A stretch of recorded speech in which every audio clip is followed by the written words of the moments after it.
जय हो। चातुर्मास प्रारंभ हो रहे हैं। आषाढ़ महीने की पूर्णिमा तिथि से चातुर्मास का पहला दिन शुरू होने जा रहा है। आषाढ़ी पूर्णिमा को गुरु पूर्णिमा पर्व मनाया जाता है। ये पूर्णिमा गुरु पूर्णिमा के नाम से ही विख्यात है और यह गुरु पूर्णिमा का दिन उन सभी शिष्यों के लिए, उन सभी भक्तों के लिए बड़ा ही महत्व का दिन हो जाता है, जिन्होंने अपने जीवन में कभी भी गुरु तत्व से मुलाकात की है, जिनके जीवन में कभी भी गुरु आए हैं, या हम कहें कि जो अपनी लाइफ में कभी ना कभी गुरु तत्व से भेंट कर चुके हैं, जिनके जीवन में गुरु कृपा को उन्होंने अनुभव किया है। अब यह जो गुरु कृपा है, ये कई व्यक्तियों ने अपने जीवन में अनुभव तो की है, लेकिन सबके अनुभव अलग अलग स्तर के होते हैं। जैसे कई लोग कहते हैं कि गुरु कृपा हुई कि जिस वजह से मैं अपने एग्जाम में फर्स्ट आ पाया, मेरिट में मेरा नाम आया, अथवा मेरा करियर सेट हो पाया, तो ये सब गुरु कृपा का ही फल है।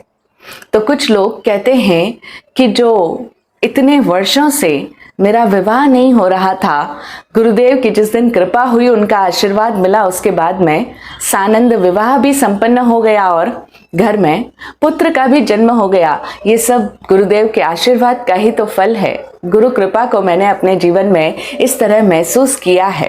तो कई लोग कहते हैं कि साक्षात गुरु कृपा को मैंने तब फील किया जब मेरे शरीर की बीमारियां, जो इतने सालों से जो इतनी भयंकर व्याधियां शरीर में घर किए हुए थी, वो जिस दिन गुरु की कृपा हुई, उसके बाद से धीरे धीरे धीरे शरीर ऑटोमेटिकली स्वस्थ होने लग गया।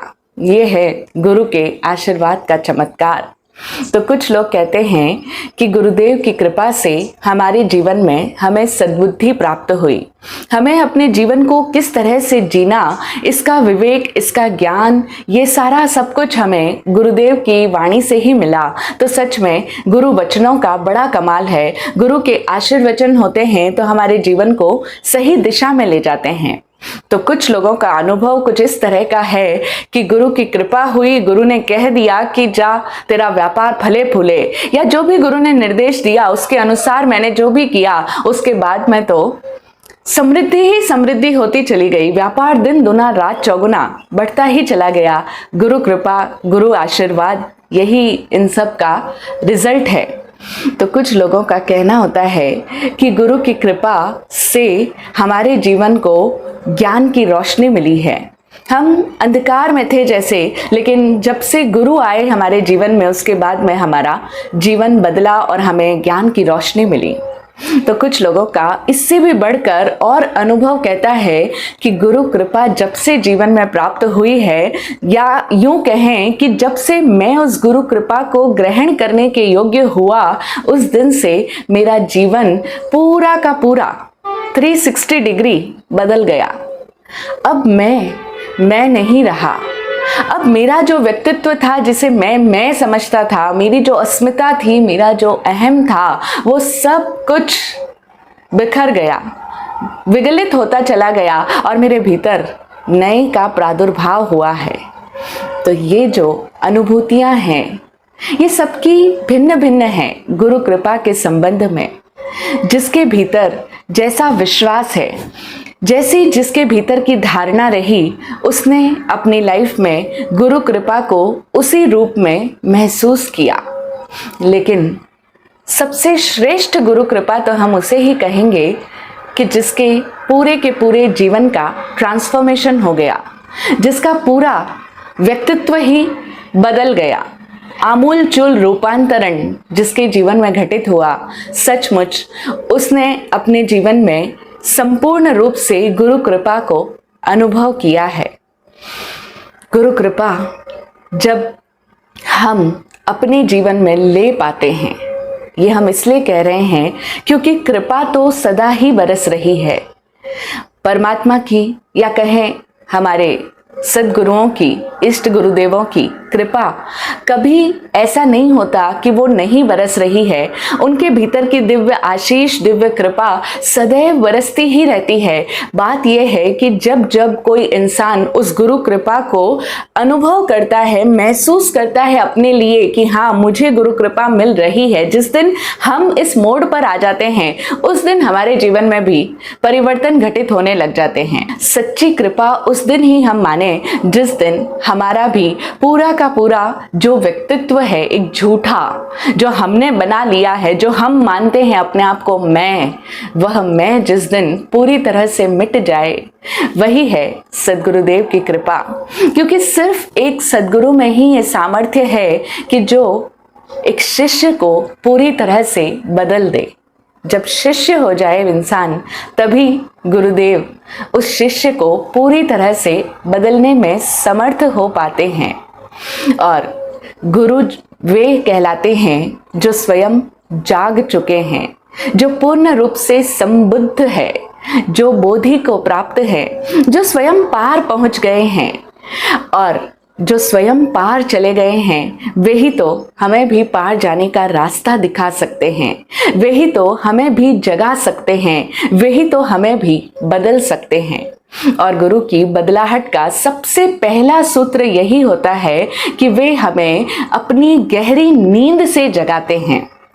वे हमें जगाते हैं और बताते हैं कि हम गहरी नींद में सोए हुए हैं। और सद्गुरुदेव ही हमें इस होश से भरते हैं कि हम अज्ञानी हैं, हम कुछ भी नहीं जानते, हम निरा अज्ञानी हैं, सर्वथा निपट अज्ञानी हैं। ये वक्तव्य बड़े ही रिवॉल्यूशनरी है, क्योंकि कोई भी इसको एक्सेप्ट नहीं करेगा कि हम अज्ञानी हैं, वो भी निरे अज्ञानी, कुछ भी नहीं जानते।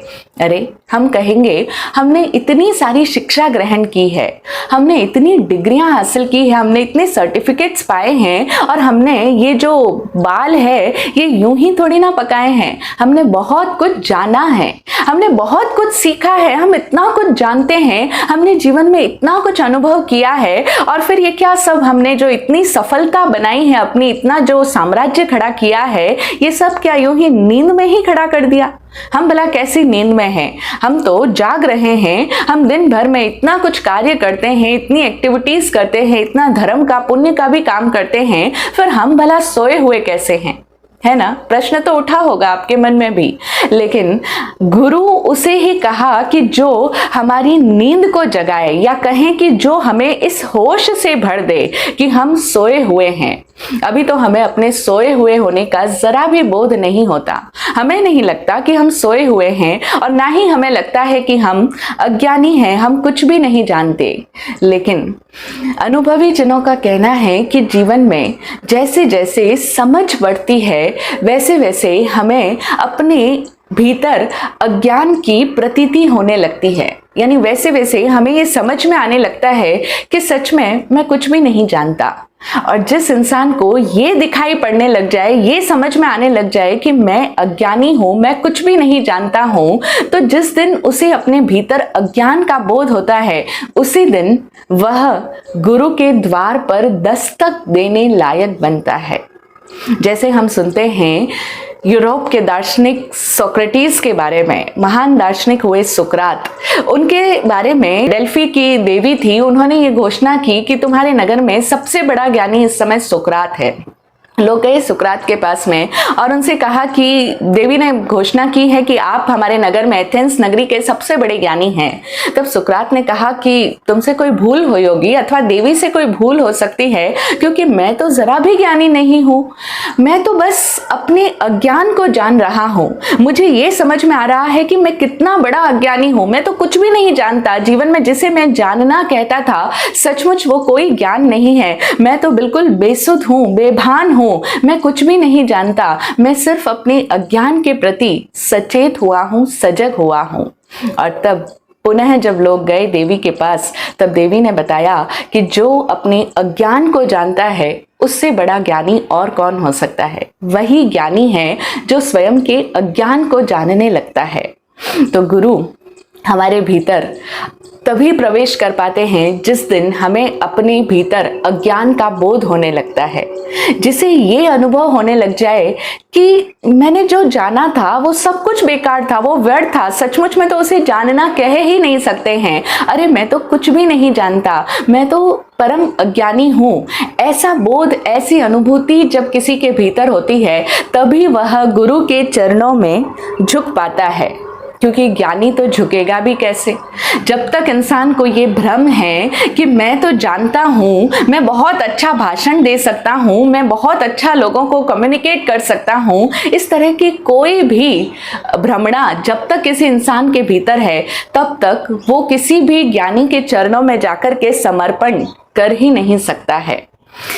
जब किसी इंसान को ये भ्रम हो कि मैं तो जानता ही हूँ, फिर उसे जनाने के कोई उपाय नहीं रह जाते। फिर वो भला और क्या जानेगा, क्योंकि वो तो पहले ही बंद हो चुका है, मैं जानता हूँ। अब वो किसी और की सुनेगा ही नहीं। और जब किसी इंसान को ये भी भ्रम हो कि मैं तो पहले से ही जागा हुआ ही हूँ, मैं तो जागृत हूँ, उस व्यक्ति को फिर जगाने की कोई संभावना ही नहीं बचती है। जो गिरा हुआ हो उसे ही तो उठाया जा सकता है, लेकिन जो सोचता है कि मैं तो पहले से ही उठा हुआ हूँ, हम तो पहले ही शिखर पर विराजमान हैं, उसे भला कौन उठा सकता है? और कोई भी ज्ञानी उसे उठाने की, उसे जगाने की झंझट में पड़ते ही नहीं है, जो पहले से ही इस भ्रम में, इस अहम में जीते हैं कि हम तो बहुत कुछ जानते हैं, मैं तो पहले से ही जानता हूं। और वो इंसान कभी भी समर्पण की भाव दशा में आ ही नहीं सकता, वो कभी भी सद्गुरुदेव के चरणों में झुक ही नहीं सकता है। हम लोग गुरु के लिए कहते हैं कि गुरु वे होते हैं जो हमें अंधकार से प्रकाश की ओर ले जाते हैं। एक अर्थ गुरु का प्रचलित है बड़ा कि गुरु जो हमें अंधकार से रोशनी की तरफ ले जाए, वो गुरु। तो हम समझें कि अंधकार से रोशनी में ले जाए, ये वाक्य तो हमने बहुत बार सुन लिया, लेकिन क्या हम इस वाक्य की गहराई में गए कभी? हमने कभी सोचा कि अंधकार से रोशनी की तरफ ले जाने की पहली प्रक्रिया गुरु की क्या होती है? कि गुरु हमारी आंखें अंधकार के प्रति खोलेंगे, यानी सबसे पहले वे हमें सजग करेंगे, वे हमें अवेयर करेंगे कि हम कितने अंधकार में जी रहे हैं। हम जिसमें जी रहे हैं, जो हम मान रहे हैं, वो सब कुछ अंधकार है।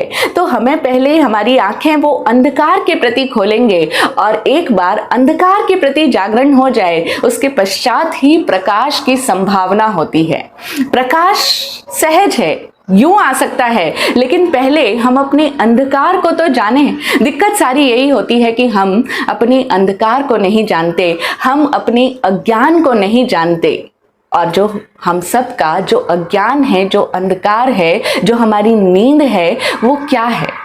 तो उसका सबसे पहला लक्षण हम अगर बात करें तो सबसे पहला अज्ञान का सूत्र होता है कल्पना। कल्पना का अर्थ है झूठा जगत, जो है नहीं लेकिन जो मैंने अपने मन से बना लिया है, जो है नहीं लेकिन मैंने अपने मन से आरोपित कर लिया है, जो है तो नहीं लेकिन मैं अपने मन की आंखों से उसको प्रोजेक्ट कर देता हूँ, वो है काल्पनिक जगत। और एक अज्ञानी सदा काल्पनिक जगत में जीता है। और हम सब भी तो ऐसे ही हैं। हम सब लोग एक इमेजिनरी वर्ल्ड में जीते हैं। हम अपनी ही दुनिया क्रिएट कर देते हैं, अपने ही मन से बहुत सारी चीज़ों में रंग भर देते हैं, बहुत कुछ प्रोजेक्ट कर लेते हैं, बहुत कुछ आरोपण कर लेते हैं, और उसी दुनिया में हम सब जी रहे हैं। ये है हमारा काल्पनिक जगत। हम देखें ना, जहाँ कोई मित्र नहीं है वहाँ पर हम सोचते हैं कि ये हमारे मित्र हैं। जहाँ अपने नहीं है कोई, वहाँ हम सोच लेते हैं कि ये हमारे अपने हैं, ये हमारे खास है। और जहाँ पर जीवन हर पल मृत्यु के द्वार पर दस्तक दे रहा है, हमारा पूरा का पूरा जीवन कभी भी किसी भी पल मृत्यु के रूप में तब्दील हो सकता है, यानी डेथ किसी भी क्षण आ सकती है। जीवन प्रतिपल मृत्यु की द्वार पर ही खड़ा है, उसके कगार पर खड़ा है, लेकिन हम लोग ऐसे जीते हैं जैसे कि हम यहाँ पर हमेशा हमेशा के लिए रहने वाले हैं। और जहाँ पर धन धोखा है, कुछ भी नहीं है, उसका कोई मूल्य नहीं है असलियत में देखें तो। लेकिन जहां धन धोखा है वहां हम उसी धन को सब कुछ मान कर जीते हैं। धन हमारे लिए भगवान बन चुका है। और जहां पर हमारा ये शरीर आज है लेकिन कल नहीं रहने वाला है, उस शरीर के प्रति हम इतने आसक्त हो जाते हैं कि जैसे मैं यही हूं। यही तो हमारी मान्यता है। हम अपने आप को इस शरीर से परे कहाँ देख पाते हैं। इसी शरीर के लिए ही तो हम सारे कुछ जुगाड़ बिठाने की कोशिश में लगे हैं। जितना भी दिन रात हम दौड़ रहे हैं वो सब क्यों? मैं शरीर रूप हूं, यही तो हमारी कल्पना है।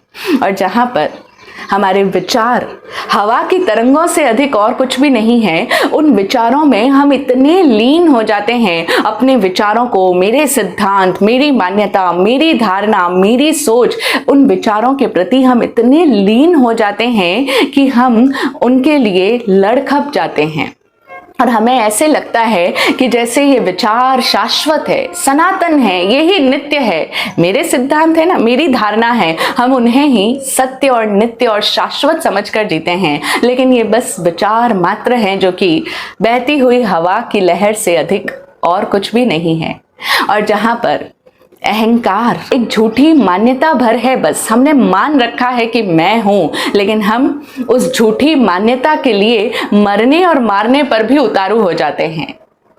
उस अहंकार के लिए, मुझे ऐसे कैसे कह दिया, मेरे साथ में ऐसा कैसे कर दिया, मेरे पिता को ऐसा कैसे कह दिया, मेरी माँ को ऐसी कैसी गाली दे दी, मेरे ऊपर कोई भी तरह की आंच ना आए, उसी को बनाने सहेजने में हम सारी जिंदगी लगा देते हैं। या तो स्वयं मर जाएंगे, अगर अपने नाम पर, अपनी प्रतिष्ठा पर कुछ आंच आ गई तो या तो मैं मर जाऊंगा या फिर सामने वाले को मार दूंगा। तो ये अहंकार जो कि एक झूठी मान्यता है, ये सत्य नहीं है लेकिन हमने आरोपित कर रखा है, उसके लिए हम मरने मिटने को भी तत्पर हो जाते हैं।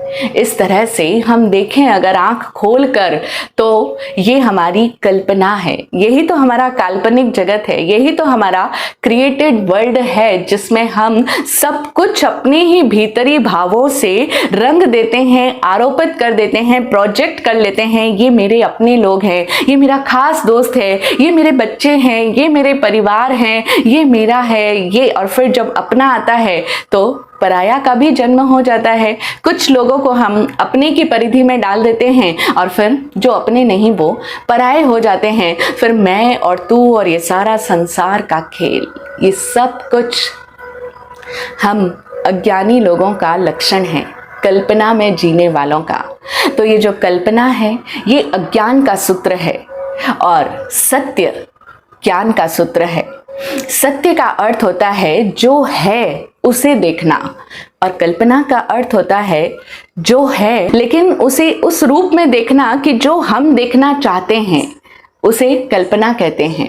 हम सब लोग अपने जैसे देखना चाहते हैं उस तरह का रंग भर देते हैं, उस तरह से आरोपणा कर देते हैं, उस तरह की एक मान्यता बना लेते हैं और फिर वही मान्यता हमें जीवन भर सच प्रतीत होती है, वो लगती है लेकिन वो सत्य है नहीं। इसीलिए कबीर दास जी कहते हैं कि गुरुदेव बिना जीव की कल्पना न मिटे।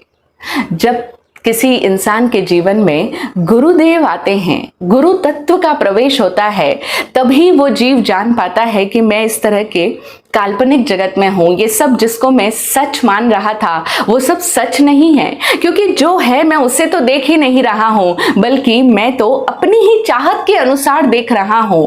और सत्य को देखने के लिए तो बड़ी हिम्मत की जरूरत होती है, बड़ा साहस चाहिए, क्योंकि सत्य हमारी चाहत के अनुरूप नहीं होता।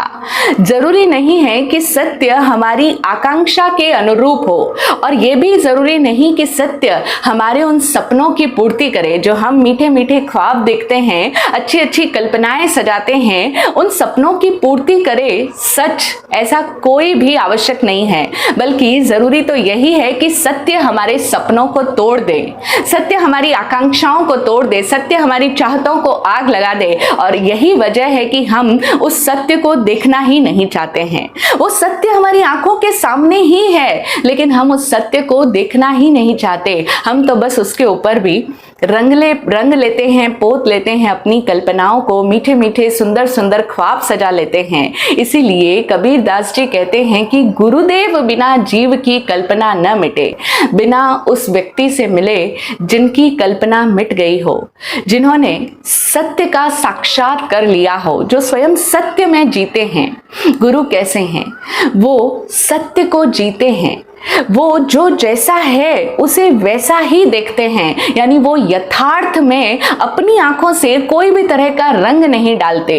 वो उस सत्य को जो है उसको किसी भी तरीके से रंगने और पोतने की व्यवस्था नहीं करते हैं, यानी उसमें अपनी तरफ से कुछ भी प्रोजेक्शन नहीं करते हैं, अपनी तरफ से कोई भी आरोपणा नहीं है, या हम कहें कि उन्होंने यथार्थ में अपने मन के जाल डालना बंद कर दिया है। अपने मन के जाल को बाहर फैलाने से जिसने रोक दिया है, जिसने अपने मन को ही तोड़ दिया है, जो अमन हो चुके हैं, बिना मन के हो गए हैं, क्योंकि मन है तब तक मन की मान्यताएं भी है, मन है तब तक हमारे सारे प्रोजेक्शंस भी हैं, लेकिन जिन्होंने मन को ही समाप्त कर दिया, जो अमन हो गए, वे गुरु हैं और वे ही जागृत चेता संबुद्ध पुरुष हैं, और वे ही हमें भी जगा सकते हैं। वे ही हमें इस अज्ञान के प्रति हमारे आंखें खोल सकते हैं कि हम किस काल्पनिक जगत में जी रहे हैं।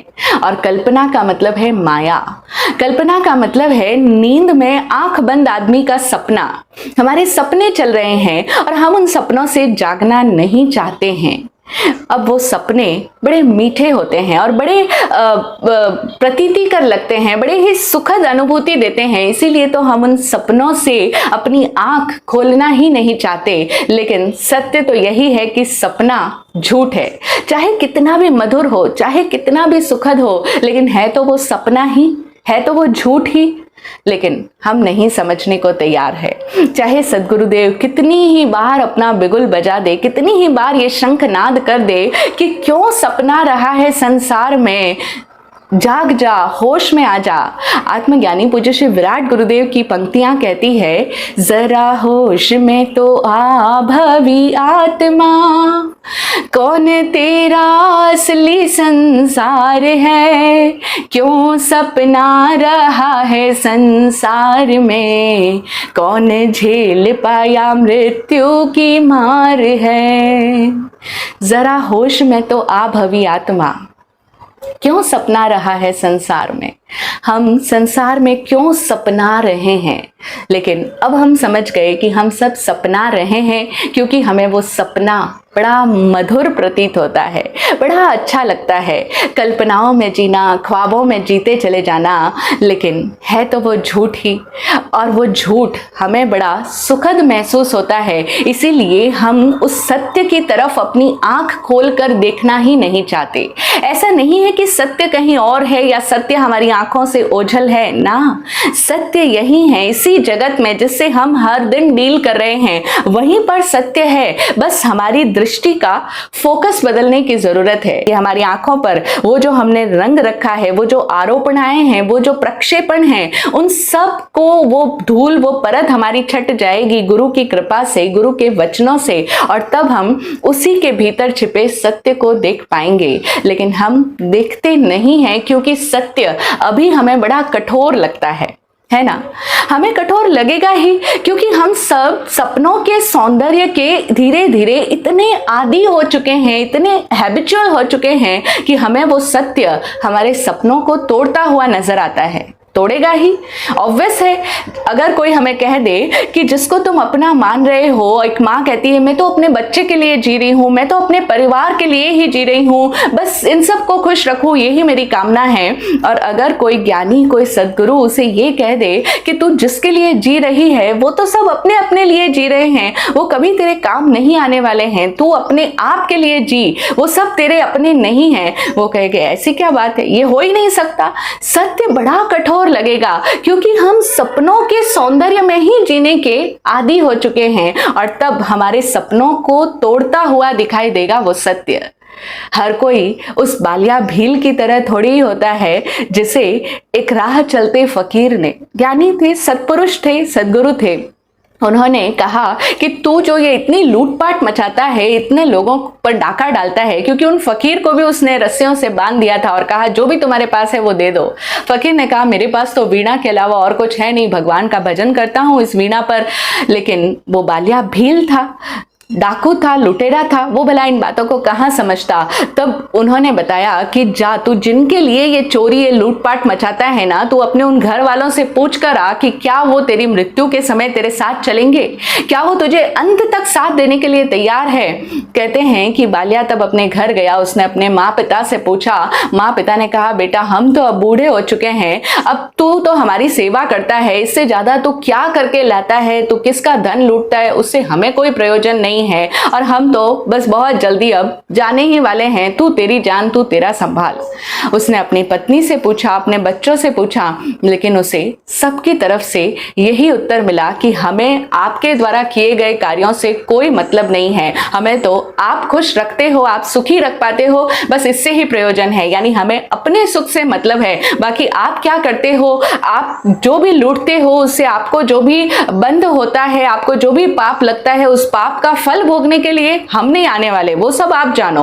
और तब कहते हैं तब उसकी आंखें खुली उस फकीर की वाणी से, उन सदगुरु की वाणी से कि सच में ये सब लोग तो सिर्फ अपने अपने से मतलब रखते हैं, इन्हें कोई मतलब नहीं कि मैं इनके लिए इतना मर खप रहा हूँ, इतना अपनी सारी इतना दिन रात जुटा रहता हूँ, रात भर लोगों को लूटता हूँ। आसान थोड़ी है चोरी करना, डाके डालना, लेकिन ये तो कुछ भी नहीं है। तब उसकी उस काल्पनिक जगत से, उस आरोपण से दृष्टि खुली, दृष्टि का जागरण हुआ और तब उसे सत्य दिखाई पड़ा। लेकिन हम लोग इस सत्य को जानते हैं, शाब्दिक रूप में हम सब लोग जानते हैं, क्योंकि ऐसी कहानियां हमने भी सुन रखी है, बहुत सारे उदाहरण हमारे सामने भी है, लेकिन फिर भी बात यही है कि हम जागना नहीं चाहते, क्योंकि हम उस सपनों के सौंदर्य के ही आदी हो चुके हैं और यही हमारी नींद है। हम नींद में सपने ही देखे चले जा रहे हैं, पूरे संसार में हम सपनाते चले जा रहे हैं। इसीलिए तो ज्ञानी जन कहते हैं कि हम सब लोग बाल हैं। बाल का मतलब होता है अज्ञानी और दूसरा बाल का मतलब होता है बच्चा। बच्चा जो निरंतर खेलने में ही मशगूल रहता है, वो खेल से परे और भी सच दुनिया को देख ही नहीं पाता ना, उसके लिए तो वो नोट भी असली नहीं है, वो नहीं जानता 10 का नोट है या 1000 का नोट है या 5000 का नोट है, वो अपनी खेल की दुनिया में है। ठीक उसी तरीके से ज्ञानी जनों के लिए हम भी खेल की दुनिया में हैं, हम भी सब अपने सपनों की दुनिया में ही जी रहे हैं और यही हमारी नींद है, यही हमारी बेभान दशा है। इसी मोह नींद में, इसी अज्ञान की नींद में, इसी कल्पना की नींद में, इन्हीं सब आरोपणाओं में जो हम जी रहे हैं, उनसे हमारी दृष्टि खोलते हैं सद्गुरु। और जिसको अपने जीवन में वो सद्गुरु से दृष्टि का दान मिल जाता है, या यूं कहें कि जो अपने आप को ये देख पाता है कि हाँ मैं अज्ञानी हूँ, हाँ मैं इस अंधकार में जी रहा हूँ, ये सब यथार्थ नहीं है, और जो इस यथार्थ की शक्ति को देखने के लिए तत्पर हो जाता है, रेडी हो जाता है, चाहे कितना ही कठोर हो, चाहे कितना ही बिटर ट्रुथ हो। सत्य को इसीलिए तो हम कड़वा कहते हैं, क्योंकि हम मीठे के इतने आदी हो चुके हैं कि वो सत्य हमें कड़वा लगता है। सत्य कड़वा है नहीं, लेकिन हम कहते हैं it's bitter truth hard to swallow.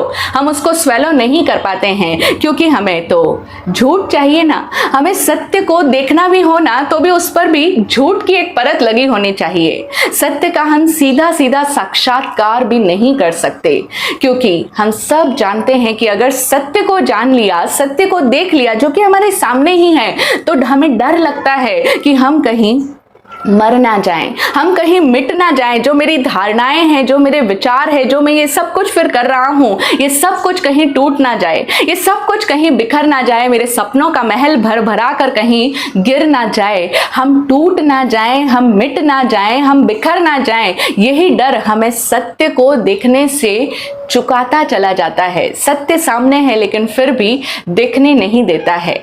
लेकिन जो व्यक्ति अपने आप को समर्पित कर देता है, वो सत्य को यानी जो है उसको देखने के लिए राजी हो जाता है, गुरु उसके जीवन में 360 डिग्री ट्रांसफॉर्मेशन ले आते हैं। क्योंकि सद्गुरु ही है जो हमें वो दृष्टि देते हैं कि जिसके बाद में हमें वो दिखने लगता है जो आज से पहले नहीं दिख रहा था। क्योंकि आज से पहले तो हम जो देखना चाहते थे वो देख रहे थे, लेकिन जो वास्तविकता में है उसके बाद में वो दिखने लगता है, जिसे लोग कहते हैं दिव्य दृष्टि, जैसे श्री कृष्ण ने अर्जुन को दी। या ये तो एक प्रतीक है जो कि हर गुरु अपने उस शिष्य को देते हैं जो उनके प्रति पूरा समर्पित हो जाता है, जो अपने जीवन में गुरु तत्व का प्रवेश होने देता है। और गुरु अगर उसे मारे, क्योंकि गुरु इन अर्थों में मृत्यु है, गुरु सत्य दिखाएंगे, गुरु सत्य का बोध कराएंगे, गुरु के वचन बड़े क्रांतिकारी होंगे, हमें अच्छे नहीं लगेंगे, हमारी नींद से जगाने वाले होंगे, जो हम आज तक मानते चले आ रहे हैं उनको सिरे से नकार देंगे, हमें पसंद तो नहीं आएंगे, प्रीतिकर तो नहीं होंगे, मधुर तो नहीं होंगे, लेकिन फिर भी हम अगर उन वचनों को सुनने को राजी हो जाएंगे तो धीरे धीरे धीरे वो जो उनके वचनों की धार है, वो जो सत्य की धार है, वो धीरे धीरे धीरे हमारे भी उस कल्पना के अंधकार के जालों को तोड़ती चली जाएगी। और तब गुरु हमारे जीवन में मृत्यु के रूप में उभरेंगे। मृत्यु होगी, पुरानी की मृत्यु हो जाएगी। वो जितना भी खंडहर था, जितना भी जरा जीर्ण था, जो जाने योग्य ही था, वो सब कुछ नष्ट हो जाएगा। और तब जन्म होगा एक अभिनव का, एक बिल्कुल ही नए स्वरूप का दर्शन होगा। तो धन्य भागी हैं वे सभी शिष्य जो गुरु तत्व के प्रति समर्पित हो पाते हैं। गुरु तत्व, हम यहाँ पर ध्यान दें, गुरु कोई व्यक्ति रूप में नहीं होता। गुरु किसी भी नाम, किसी भी रूप, रंग, आकार, वेश, समुदाय, संप्रदाय, लिंग, किसी भी उम्र का हो सकता है। गुरु क्योंकि वो है ही नहीं, गुरु तो एक तत्व हैं, और जिनके भी भीतर वो तत्व जागा वो सभी लोग गुरु हैं। इसीलिए ये लोग कहते हैं ना कि गुरु तो एक ही होते हैं, ये बात सच नहीं है, ये बात सिर्फ कहने के लिए है। और वो भी उन्होंने ये बात प्रचलित कर दी कि जो बस स्वयं को ही गुरु मनाए रखना चाहते हैं लोगों को, लेकिन सत्य नहीं है कि गुरु एक ही होते हैं। गुरु एक तत्व है, वो तत्व जिनके भी भीतर जागा वो सभी लोग गुरु हैं। क्योंकि गुरु एक अवस्था का नाम है। गुरु वो होते हैं जो देह में है लेकिन देह से परे हैं, देहातीत है, जो जीते इस शरीर के भीतर है लेकिन उनकी चेतना शरीर से पार है, वो जीते उस चैतन्य अवस्था में है। तो गुरु उस चैतन्य पुंज का नाम है। इसीलिए वो चेतना या वो तत्व या वो अवस्था जो विदेह अवस्था है, जो देहातीत अवस्था है, वो चाहे जिस भी नाम में हो, चाहे जिस भी रूप में हो, चाहे किसी भी युग में हो, वो हमेशा गुरु ही होती हैं। तो इस रूप में देखा जाए तो गुरु एक ही है, क्योंकि गुरु तत्व है, अवस्था है। लेकिन हाँ, अगर व्यक्ति रूप में देखा जाए तो वो भिन्न भिन्न हो सकते हैं। कई सारे आकारों में आप उन्हें देख सकते हो। किसी भी रूप, रंग, आकार, शरीर के भीतर वो ज्योति जग सकती है। तो इस रूप में देखा जाए तो व्यक्ति रूप में गुरु अनेक हो सकते हैं। जैसे हम देखें, चंद्रमा आसमान में एक ही होता है, लेकिन उसका प्रतिबिंब अलग अलग तालाब में, किसी पोखर में, किसी दरिया में, किसी छोटे से डबरे में, सब जगह पर पड़ता है, समुद्र में भी पड़ता है। तो वो सारी जगह पर चंद्रमा का ही प्रतिबिंब है, लेकिन चंद्रमा वो तत्व है, तो वो गुरु तत्व है, लेकिन उनका प्रतिबिंब किसी भी शरीर के भीतर, किसी भी देह के भीतर दिखाई दे सकता है। वो गुरु तत्व जहाँ भी जागा वो सभी गुरु हैं। और ऐसे उन गुरु तत्व के प्रति हम सब लोग समर्पित हो जाएं। हम सब लोग गुरुदेव के दर्शन तो बहुत करते हैं। ये चातुर्मास का काल गुरु दर्शन और गुरु वाणी श्रवण का ही है। हम सब लोग सुनते तो बहुत बार हैं, जाते भी हैं गुरु दर्शन को, लेकिन सिर्फ एक विजिटर की तरह। जैसे और जगह पर हम विजिट करने जाते हैं, वैसे ही हम गुरु के यहाँ पर भी विजिटर ही बने रहते हैं। पूरी तरह से डूबते नहीं उनकी वाणी में, अपने आप को छोड़ते ही नहीं है, अपने आप को बहाने को मिटाने को तैयार ही नहीं होते हैं। लेकिन आज के दिन जो शिष्य अपने भीतर ये संकल्प कर ले कि अब मैं विजिटर की भांति नहीं जाऊंगा, अब मैं गुरु के चरणों में जाऊंगा तो पूरी तरह से झुक जाऊंगा। अपने पूरे अहंकार को, मैं जो कुछ भी मानता हूं जानता हूँ कि मैं मानता हूँ कि मैं बड़ा जानकार हूँ, मैं बड़ा ज्ञानी हूँ, वो मेरी सारी मान्यताएं, सारे मेरे सिद्धांत, धारणाएं सब कुछ छोड़ता हूँ, मैं कुछ भी नहीं जानता। जो परम अज्ञान की दशा के साथ में गुरु के प्रति पूरा नम जाता है, उसके लिए ये गुरु पूर्णिमा सार्थक हो जाती है। और जो शिष्य इस भाव से गुरु के प्रति पूर्णतया नमन हो चुके हैं, वो लोग इस गुरु पूर्णिमा के दिन, कहा जाता है कि आज के दिन गुरु की दक्षिणा देते हैं, गुरु के प्रति कृतज्ञता के भावों से भर जाते हैं, और जो कुछ ट्रांसफॉर्मेशन गुरु ने उनके जीवन में लाए हैं उसके लिए वे आभार प्रदर्शित करते हैं, उसी के लिए वे गुरु पूजन भी करते हैं। तो इस तरह से बड़े गहरे आध्यात्मिक अर्थ है, किस तरह से गुरु शिष्य की चेतना को बदलता है, वो सारे ही अनुभव गुरु जाने और शिष्य जाने। जिसने गुड़ खाया वो ही उस गुड़ का स्वाद जाने। लेकिन हम अपने लिए ये भाव अवश्य कर सकते हैं कि हाँ, मैं भी कम से कम इतना तो समझ पाऊं कि मैं जिसको सत्य मान रहा हूं वो सत्य नहीं है। हम सब निरे अज्ञानी हैं, हम सब लोग नींद में बेसुध हैं, बेभान हैं, और इसी नींद की अवस्था में संसार के सारे कार्य कर रहे हैं। इसी झूठी मान्यता जो हमारा अहंकार है उसी के लिए लड़ खप रहे हैं। लेकिन ये जीवन हमें कहीं पर भी नहीं ले जाने वाला है। कल्याण तो उसी दिन हो पाएगा जब हम गुरु के चरणों में झुकेंगे, क्योंकि प्रारंभ ही हमारे धर्म का नमोकार से है, परम विनय भाव से है। बिना समर्पण के आध्यात्मिक यात्रा की शुरुआत भी नहीं हो सकती। अब ये प्रश्न हम सब श्रोताओं के लिए हैं, जो आप लोग सुन रहे हैं उन सभी के लिए ये प्रश्न है कि क्या आपके जीवन में आध्यात्मिक यात्रा का प्रारंभ हुआ? और वो प्रारंभ तभी होगा जब पहले आप नमन के भाव में आएंगे। जिस दिन हम नमो को समझेंगे, अपने अहंकार को झुकाएंगे, उसी दिन हम गुरु तत्व की महिमा को अनुभव कर पाएंगे। धन्य भागी हैं वे लोग जिन पर सद्गुरु की इनायत हुई, जो सद्गुरु की दृष्टि में आ गए। समझे, उन्हें सम्यक दृष्टि मिल गई, और इस समय में सम्यक दृष्टि का प्राप्त हो पाना केवल दर्शन की उपलब्धि के समान है। हम सभी लोग सद्गुरुदेव की दृष्टि में आएं, अपने अहंकार का समर्पण करें, तो ही आज की यह गुरु पूर्णिमा हमारे जीवन में भी पूर्णिमा बनकर के उभरेगी। सद्गुरुदेव की कृपा से ऐसा ही हो।